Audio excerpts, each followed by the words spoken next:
3. Mangko diangke salam yo samba. Disusun jarinan 10 ditakuak kepalonan 1. Tak unjam melutut ke bumi, ma anta salam jo sambah, kabakeh nenek dengan mama.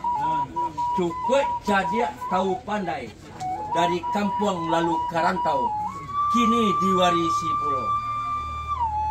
Sajak taratak putiang di ulu, di bawah kiloran tadi, sajak taratak rondiang dahulu, 3 limbago nan taduli.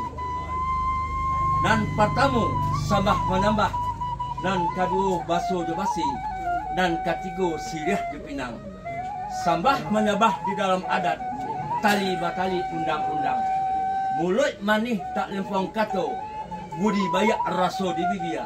Itulah adat sopan santun Rajo Alam di Minangkabau. Amin. Luar biasa Pak. Burung sinura, burung sinuri, menari-nari dateh ke mata. Siriah galak, bundo menari, mencari apa kanduang nalah datang.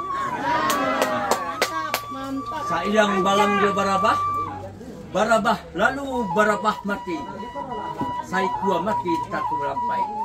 Saidang salam so sambah, sambah datang sabah kembali. Sama-sama kita bawa karantau masing-masing. Luar biasa Pak Alvin. Banyak kagumbang, banyak kabui. Lalu karimbo ulu jati. Banyak kayu nambah kabui, jauh kayu kamai. Ampun kami di Pangulu banyak nan sati. Urang gadang banyak nambah tuah. Tuangku banyak nang keramat. Ampun nama mapahkan. Ko ado silap jo salah. Salah jo Allah kita minta ampun, salah jo manusia minta maaf.